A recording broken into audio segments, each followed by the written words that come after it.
Mortal Kombat 4 is the first 3D Mortal Kombat. I don't think we would have even done a Mortal Kombat 4 had we not known that we could do the kind of advancements that we did. Welcome to Remember 64, where this week we try to finish him.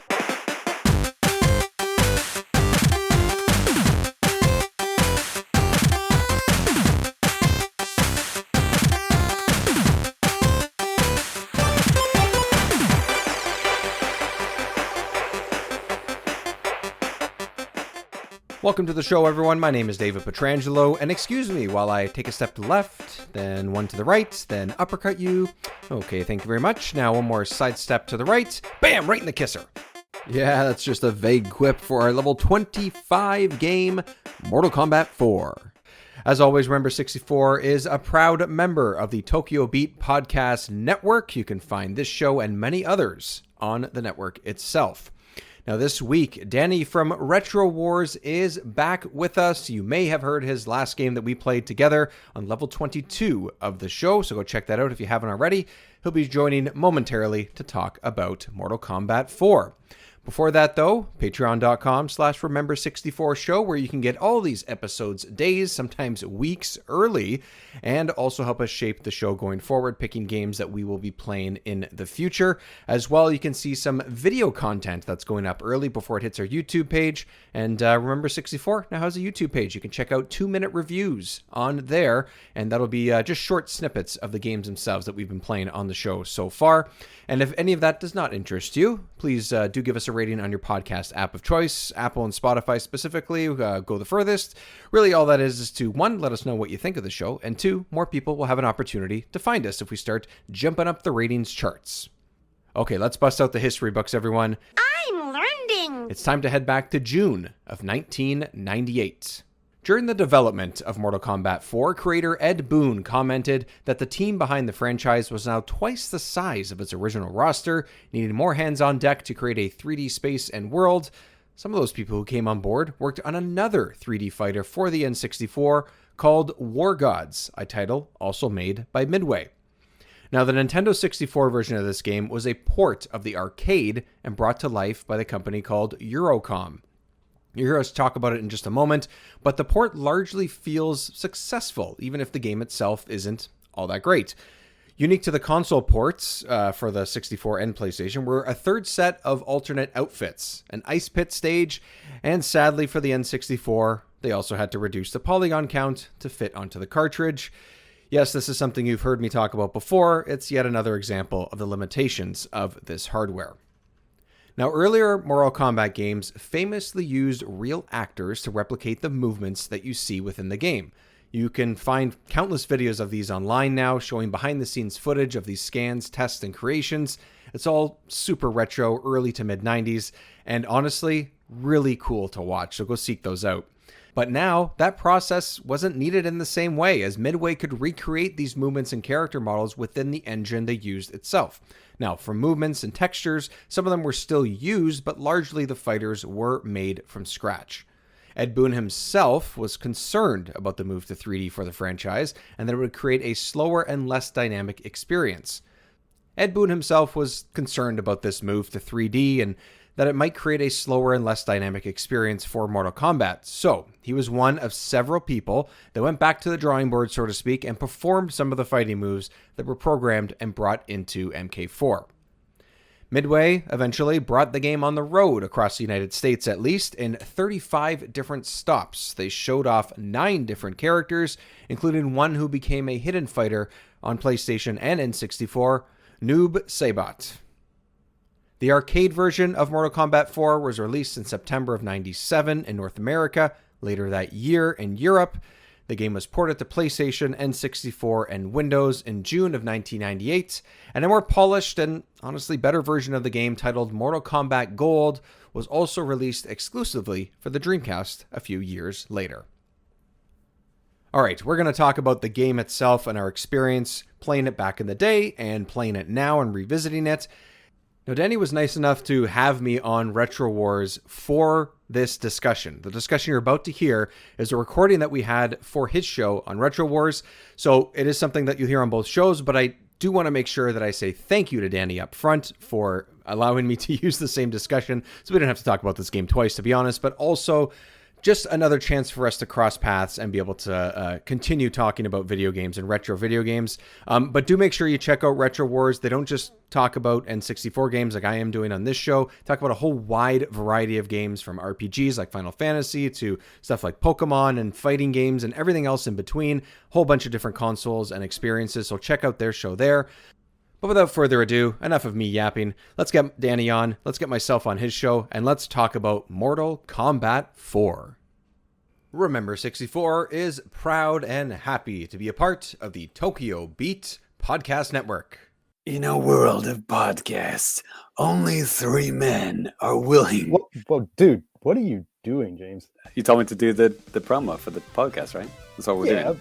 But I mean, we could actually tell people about what we are. I mean, we're the Famicast. We're a bi-weekly show. We talk about Nintendo and games in Japan. I'm Danny, and that was James, and we got another guy. Who are you again?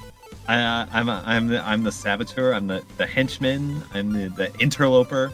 That's Ty. He is our anime trash expert. Digs around in some UFO catchers for us. Check us out. We're in Japan. We like Nintendo most of the time. The Famicast, only on the Tokyo Beat Network. The crushing pound of the mallet. The shattering blow of the club. The slashing edge of the blade.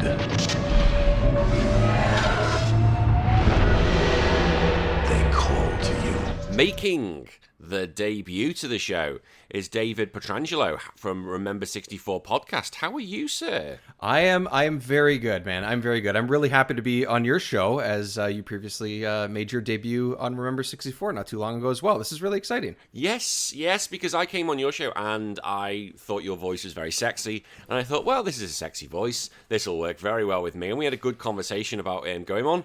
I thought, well, I'll return the favor and you can come bitch on my show for a bit. Well, here, just giving each other a pat on the back. It's all good.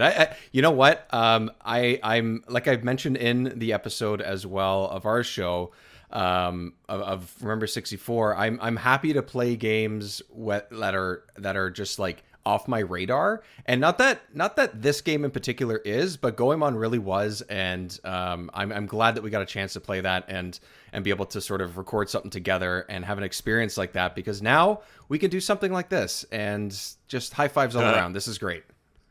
Well, this isn't a game we're going to... Well, I'm not going to enjoy. But before we get into this shit show of a game, which is Mortal Kombat 4, I want to say congratulations to you. I don't know when this is going to be coming out, but at the time of recording, it's your 1 year anniversary. That's right. Yeah, right at the end of February of 2023. So regardless of when this episode hits the airwaves, as they say, it will be the 1 year anniversary of the first sort of, I would say, official episode or level of Remember 64, where I sat down and talked about collecting retro video games and all that for the first one, and then went into going through the library after that. So thank you very much. I'm surprised that I've made it a year, and I'm surprised that anyone's listening, but I'm happy to continue this crazy adventure on this crazy console.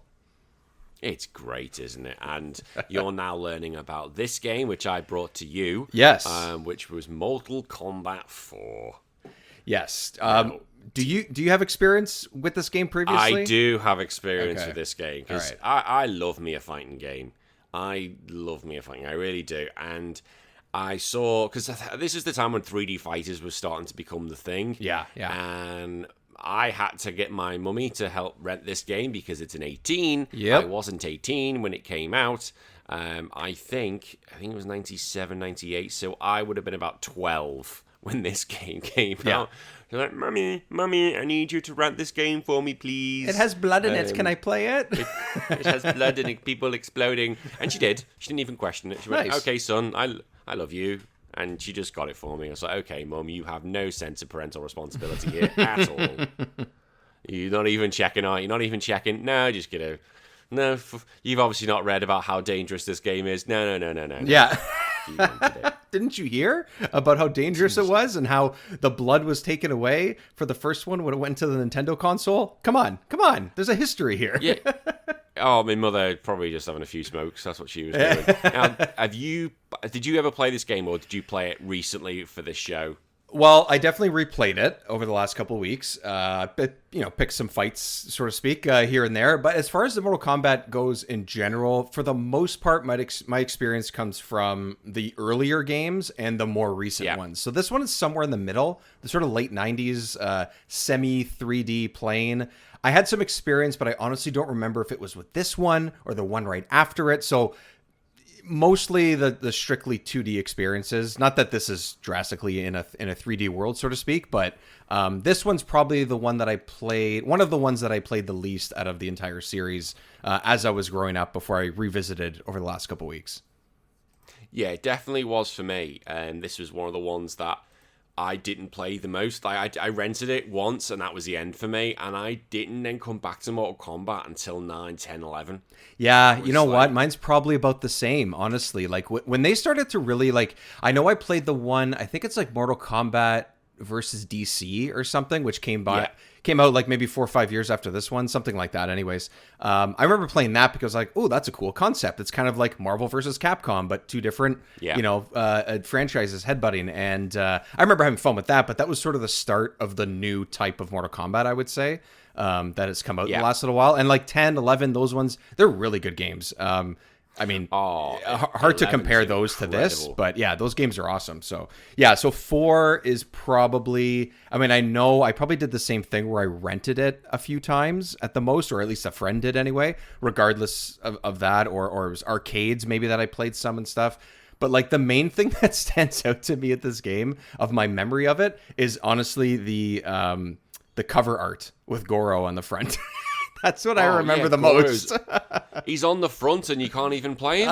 You can't even play as him? Everyone knows who he is at this point. Yeah, everyone knows who he is at this point, but it's just like this, this four-armed monster, and it's like he's just there to set dress the box art, and that's it. Yeah, that's all he is. And the thing is, like, okay, so there is a plot, as usual Mortal Kombat games, they do try. Is there? And this was about, is there? There is. This was about a character called Shinnok, who was a banished elder god and is basically after this amulet to restore his power, and with his little helper guy Quan Chi. And Quan Chi is basically the shit stirrer of the whole series, and basically the good guys are basically trying there to stop Shinnok. That's the plot. Sure. Basically stop the bad guy. And sure. Stop the bad guy.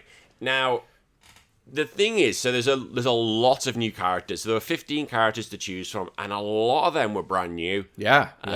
Which was a shock. So you had Jarek from the Black Dragon, who essentially was just Kano.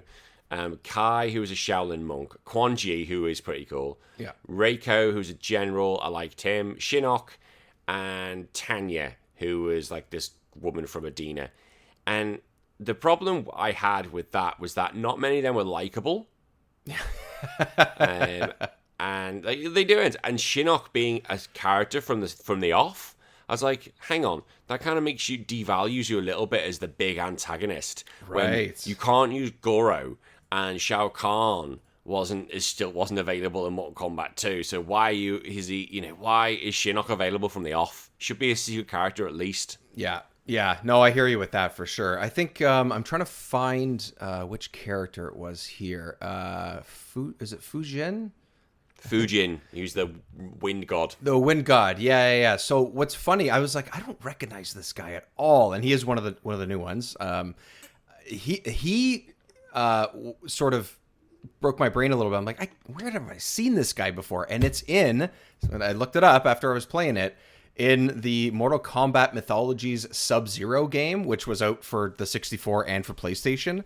And yes, that is, I think that is very well known to be a not very good game as far as I know, and I'm excited to play that because it's I've never played that, and I've been instructed go play it to see how shit it is. I'm like, oh. But now that like he's a character that popped up in one of the mainline games, I'm like, oh, I'm interested to at least see. Because that's sort of like an adventure-ish game. I know I'm talking about a different game now, but I was just like, oh, that guy. Yeah, I've seen like screenshots of him in that other game and stuff. I do like how this is one of the titles that probably, until they got into like later titles, much later on, this is one of the ones with probably the most, if not the most, new characters, and that's always fun to have in a fighting game, I think. It's risky. It's that risky. too, sure. It's risky in the sense of you've got to make sure you've got good new characters. And I felt it didn't have that. I felt a lot of these characters, like, people didn't like who the fuck is Kai, Jarek, boring, Tanya, boring. Tanya's pretty, not great. I mean, like, this is also like the version of like the returning characters that are like, I would say so, but again, none of them do anything drastically different from the previous titles. I think that's a big problem. Like you're mentioning the new characters, unless they do something really flashy and different, like, yeah, okay, like Fujin is the wind god. Okay, yeah, there's a couple moves based around wind, but really not really. And then the returning characters, they just all do the same moves. They're just now polygons instead of on a 2D plane. And yeah, it's fine, but it's also just play Trilogy or just play 3 instead, I would say. Yeah, that's the thing. I'd say just play 3. Yeah. And the one, like, of the returning characters who disappointed me the most is Reptile. Oh, and yeah. when I looked at him, I was like, who's that? That's Reptile. What the fuck? This is the version of Reptile where he literally just looks like a lizard with a semi-human mouth. Like, that's what it is. Like, they went that direction, yeah. They went that, and I get it. Like, if you played like later games like 9, especially like 10, 11, you get like Ermac, Rain, and they don't just look like palette swap ninjas. Although I do love the fact you can get their ninja costume, and I get what they were trying to do, but still, I was like, I like my ninjas. I don't care if it's the same character with palette swaps. I don't give a shit. I know. I'm the same way with these. Like, this is one of the few instances. This is like Mortal Kombat in general, I would say, is like, you know, the 3 with Scorpion, Sub-Zero, and Reptile. Like, I'm fine with the fact that they are just different colors and their moves are just slightly altered. I'm fine with that, because it's sort of like when you're a fan of the Ninja Turtles. Everyone has their favorite. Yeah. You know, everyone has their favorite of these 3, I would say. And regardless of which game it is, part of it is just because they all look the same and their moves are slightly different. And it's like, you know, pick a side, and that's it. There's nothing wrong with that. Just nothing wrong with that, I think. And then eventually they bring in Rain. They bring in so Rain is purple, as in Purple Rain. Right. Ermac, the red, because of the coding. He's the red one. Then you've got there's Smoke. Smoke, that's it. That's what I was thinking. Smoke was my favorite once he was in there and introduced. Smoke was cool. Yeah, he was really cool. Then there was Noob Saibot, who is in this game. Noob Saibot is in this game. He was just a black ninja. Yeah. I think there was a brown ninja as well called Havoc. I can't remember. He was like the Earth one. That's definitely a character. I can't recall what he looks like offhand. I can look it up and stuff. But yeah, that's cool. For sure. Yeah, for sure. Now I guess the main thing is how this game plays compared to previous ones, but also just compared to other like 3D fighters and stuff. And it plays like shite. Yeah, like the problem is characters are not color swapped, ninjas are not. It plays like a 2D game. But with a slight variation because you can step left or right, and that's their version of 3D. They went into the Z axis. Yeah, I was like, no. Yeah, I tried to use it more. I'm like, oh, maybe that's a good dodge or whatever. But to get your timing down and to be able to like utilize that is not easy and not that pleasant. I found like, why didn't they just keep this as a 2D game? Like it didn't bring anything to it, or nothing meaningful at least. And I was disappointed about that because, like I said, or like we both said, this is a game that we didn't play that much growing up. And I was like, oh, cool. This is the early version of the 3D fighter. Let's see how they did this first. And really, they didn't do much at all. No, they didn't. They tried to do like the Z-axis thing. So yeah, as you said, left and right. But the problem was it just didn't feel right. And they basically, because Mortal Kombat has fireballs and stuff like that, it made them obsolete. And because everyone would just dodge and was like, oh, okay. It was like, so dodge fireballs just became useless. And this is exactly why games like Tekken do not have fireballs. Right. Because they just don't work. And this is exactly why Tekken vs Street Fighter did not happen, because Street Fighter is so heavily dominated by fireballs. Yeah, It just projectiles. doesn't work. Yeah, there's tons of them. Yeah, but again, in a game like Mortal Kombat, it's like it does have projectiles, and they try. I'll give it that they tried, but it just doesn't work. Yeah, And for sure. I was like, Well, now, all right. Now you say that you can dodge the projectiles, but that would require you to be decent at this game, and that is not me. So I think that's not me either. I am just I don't know what it is about fighting games in general, and something about like I think Marvel vs. Capcom is a series that I played a decent amount, and it's still very fast and frenetic, and I'm not great at it or anything, but I'll hold my own against some of the CPU controlled opponents and stuff. The second I play someone who knows what they're doing, I'm screwed. But I found there's a little bit it's a little bit more forgiving or something. I don't know what it is, but then when it comes to like Mortal Kombat or newer Street Fighters or whatever, like this title specifically, man, I like it could be the easiest opponent. I could get a couple of decent shots in, and I just barely won every time. I don't know if that's programming or a combination of programming and me just sucking, but man, I am shit at fighting games, and this was a perfect example of that, because I barely won my fights, I gotta tell you. I think Mortal Kombat is the one I'm the weakest on. Yeah. Street Fighter and Tekken are the ones I'm good at. Like Tekken, you have to have a different grip if you're playing on a PlayStation controller. Okay. It's weird. Tekken, you play it like a crab. But Street Fighter, I can't wait for Street Fighter 6. Like I can't wait for Evo. Like they announced Evo yesterday, who's going to be in the lineup, and so Mortal Kombat 11 was their ultimate Marvel vs. Capcom 3. So yes. I was like, oh my fucking god. Yeah. What does that tell you about fighting games when your sequel doesn't get in, but your prequel does? Oh, it's like, yeah. Yeah. There you go. That's something. You imagine they put Mortal Kombat 4. I actually saw a Mortal Kombat 4 arcade machine for the first time when I was back in England, and I went, nope, not even. I was with my friend Rob, and we played 1, 2, and 3. I went, I'm not even touching 4. No. Yeah. I actually said, and he was like, why aren't we playing 4? So it's shite. Yeah. And people can have a go at me and say, no, it's a good game. No, it's not. And there were so many things that were wrong with it, like the fact that, yeah, as you said, we talked about fireballs, the fact that the lighting was terrible. Like, I don't know what graphically, the characters looked terrible. The lighting looked terrible. The stages just were broken. You could fall through them or you could see around the walls. I was like, this just looks broken. Yeah, it's like for a big name game, and I know this was I think this was technically a port of the arcade version, so it's not like so you know there's some difficulty in that, and there's some difficulty in having the N64 cartridge be what you have to work with, and so I get that to a certain extent.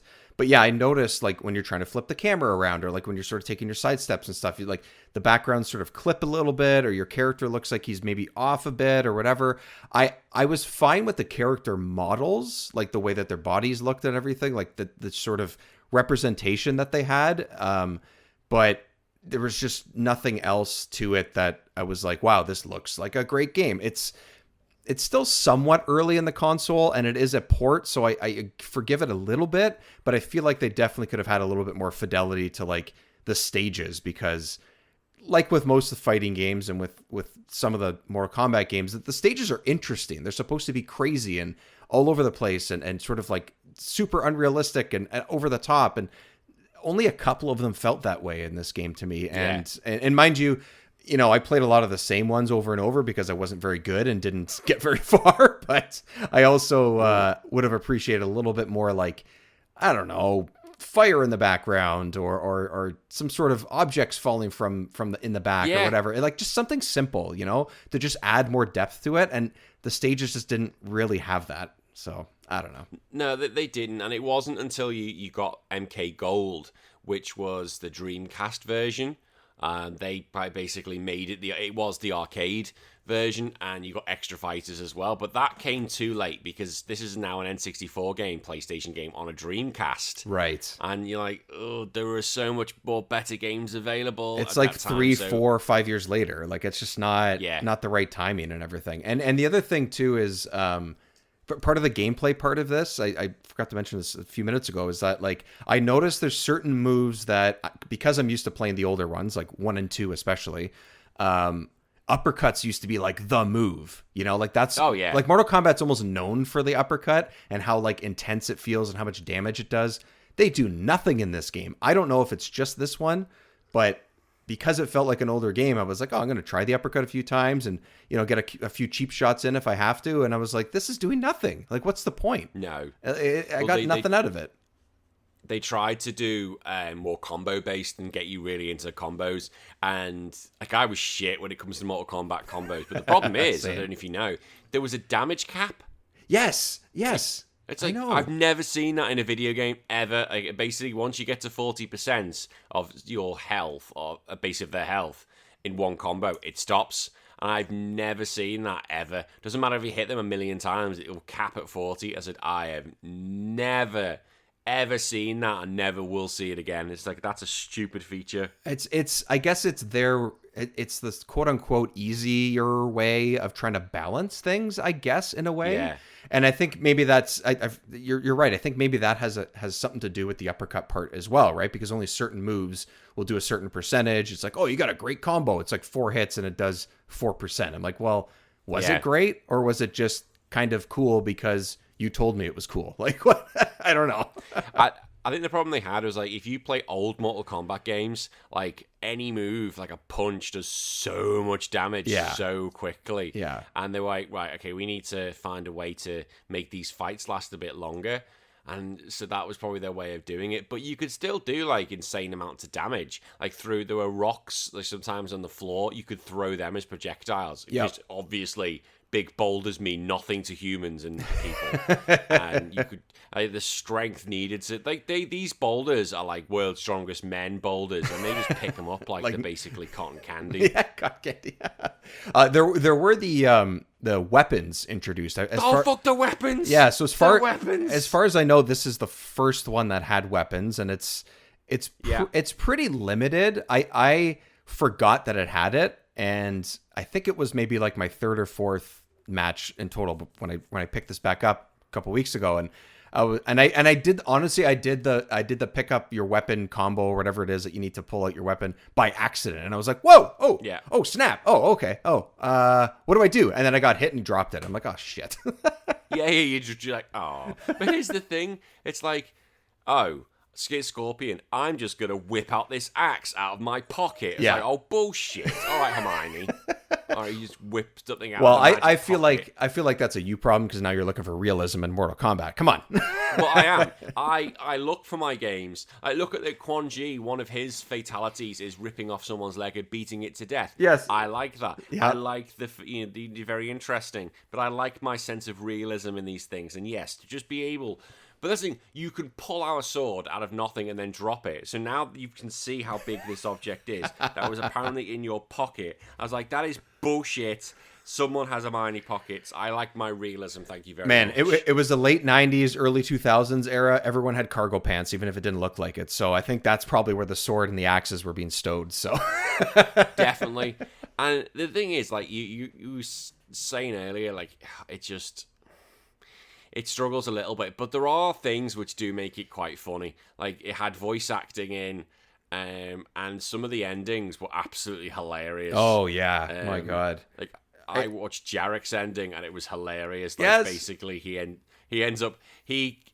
Sonya throws him off a cliff, and then he actually survives that, throws Sonya off a cliff, and then Jax throws him off a cliff.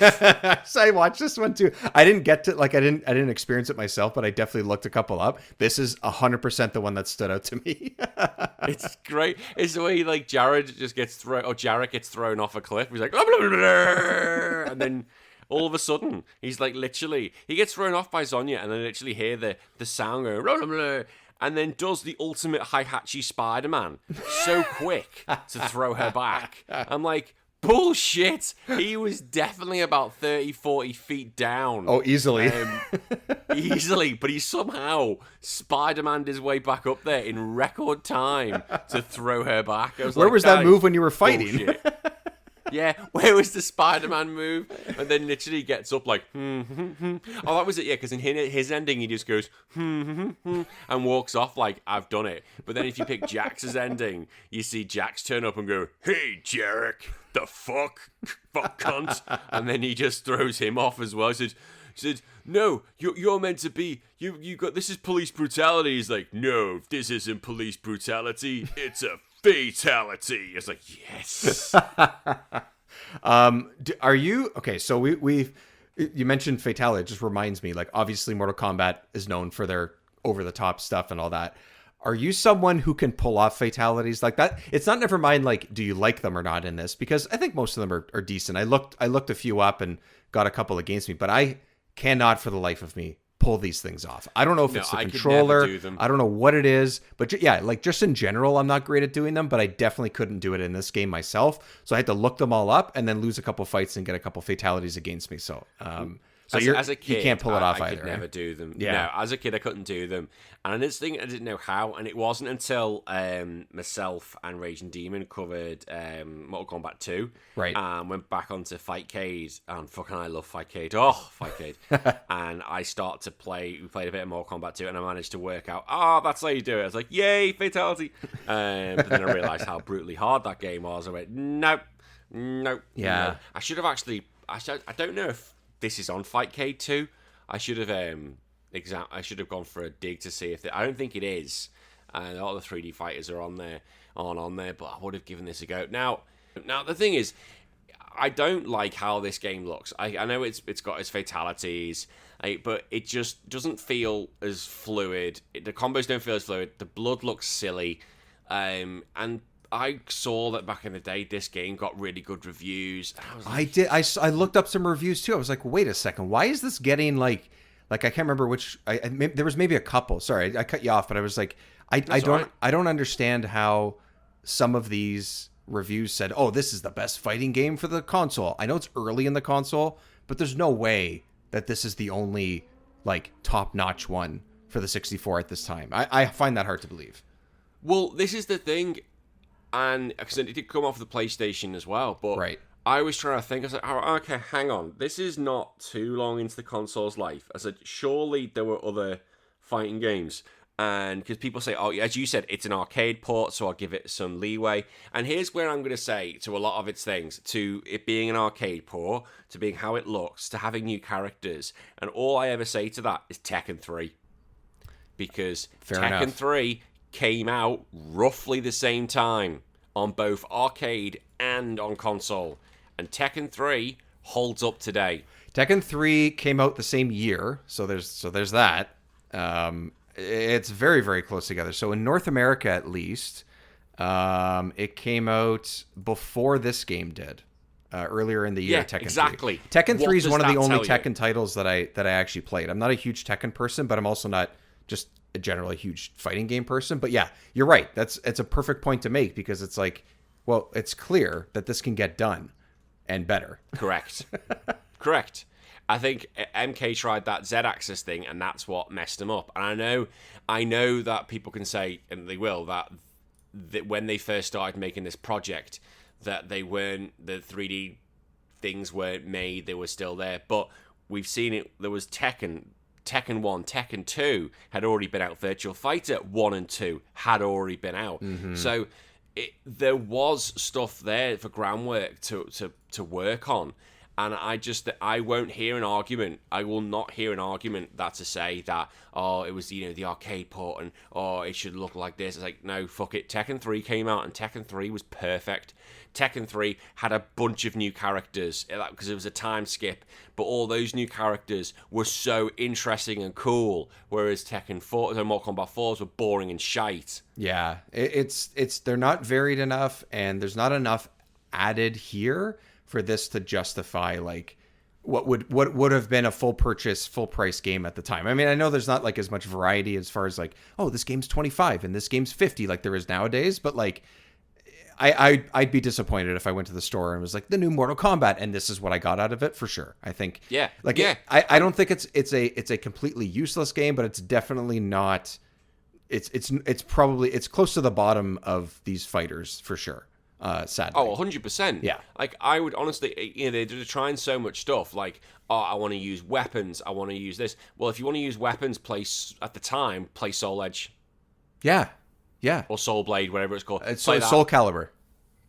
No. Soul Calibur was the Dreamcast version, the one on the PlayStation 1. Oh, I see what you mean. Yeah. Sorry. When I think 2.5D or 3D fighter with weapons, I think Soul Calibur automatically. And I know it wasn't out at the exact same time or anything, but like that's how you do it, I think. Well, because that's the thing. So I think it was Soul Edge back in UK. Yeah, Soul Edge was what I had. I recognize this game. Yeah. Okay. Yeah, so I played it for the PlayStation, and that was 95. No, it was in 96. It was on the PlayStation. It's a year before. And it's much more fun. Yeah. And it's more like I haven't covered Soul Edge yet. I will cover it, and it's getting a good score because it was freaking awesome. Where it was awesome. Soul Edge was class. I loved it. But whereas, was it Soul Blade to me? Oh no, it was Soul Edge because they're after the Soul Blade. I always get that wrong. Yeah. But again, Mortal Kombat that was it. Yeah, the PlayStation version was named Soul Blade in North America, Europe, and Australia. There we go. Okay, so I recognize the look, but for some reason, Soul Blade is what I had in mind. But yes, I recognize this game for sure. And this is the thing: people can argue that Kombat are new to this. They weren't. This was not their first rodeo. They had 1, 2, and 3, and 2 and 3 were considered very good games. Yeah. Oh yeah. Yeah. And it's like you dropped the ball here. The thing is, I understand it's their first go at playing with 3D graphics. That is the only thing, and I'll probably say, okay, yeah. I get it. It's your first go, but after that, I'm kind of like, right. There's enough on the table now where you can start making it a comparable game to the Tekken series, and they were not there. They were not around until, again, MK9, when they just went, right, we need to make it a 2.5, 3 fighter. And once they came out with MK9, then they started getting that recognition again. Then they did the Injustice, then they did MK10 and Injustice 2, MK11. Then they started getting their Atari again because, it said MK11 is at EVO this year, and good. It should be. Mortal Kombat should be up there. Yeah. I think you're right. I think ultimately that's what it comes down to is that, like, yes, it's the early days. That's fine. There's some justification to that and everything. But in the end, other stuff around it, all the early 3D stuff. If you were to take that away, the fighting part without the 3D added to it is still not up to par from its predecessors and competitors, and I think that's really like I was looking. I was like, I'd rather play Tekken 2, and Tekken 2 was even before it. Yeah, and I was like, honestly, I'd rather play Tekken 2, which is not the perfect game compared to Tekken 3, but Tekken 2 I'd rather play that much more fun than this. Well, there you go. That sums it up, doesn't it? Yeah, and I think it just sums up this game. Like I as I said, we've not got loads to talk about it because it's not a game that's really exciting me, but I don't know if you got much more you want to rant about it. No, I mean that's really what it comes down to. I think really it's just I do think that there's some justification about being like, okay, I get it, like early days of 3D, like that's a lot of what this era was, whether it's PlayStation or the N64. But really when it comes down to it, if this is mostly a 2D fighting game, they should have had that part be a little bit more fine-tuned or a lot more fine-tuned, and then there would be I'd excuse the other stuff that came along with it, and it's just not there. So it's a disappointment because Mortal Kombat for the most part, especially more recently, is very good, and this one just is not, and that's pretty much the overall feel. So yeah. And so if you had to give this a score out of 10, what are you giving it? Ooh, man. So to me, something like a 7 or an 8 is still a pretty good and enjoyable game, regardless of the reasons for bringing it. Like, to me, something like that is pretty good.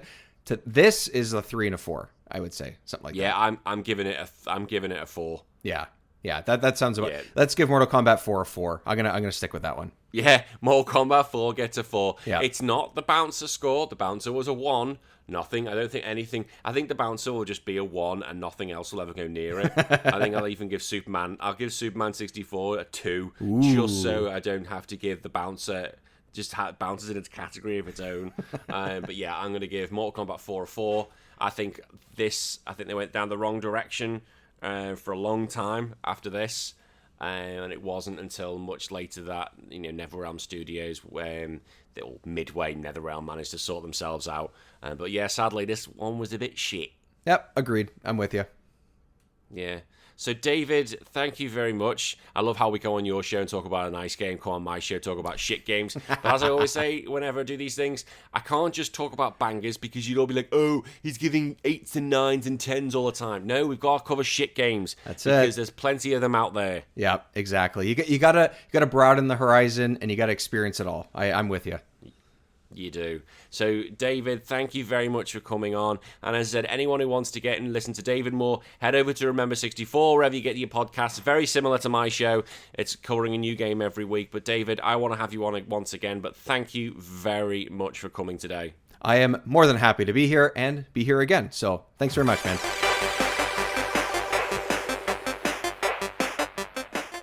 Again, thank you, Danny, for having me on your show. Thank you for, I guess, letting me use the same recording and have that on my show as well. Again, Retro Wars is where you can find his great stuff online. So do check out their show as well, as you'll get a wide variety of experiences and other retro games to talk about, not just on the N64. Also, just another reminder, patreon.com/remember64show is where you can find all these episodes days and weeks early and get the video content that's going up on our YouTube page early as well. A lot of that, or most of that, will be 2-minute reviews of the games that I have and we have played on Remember 64. But until that time, you can also send us a rating on Spotify or Google or Apple or whatever podcast app you use. Good Pods, all of those, we're available out there. Let us know what you think, and a high rating will just let other people find our awesome journey here on the Nintendo 64.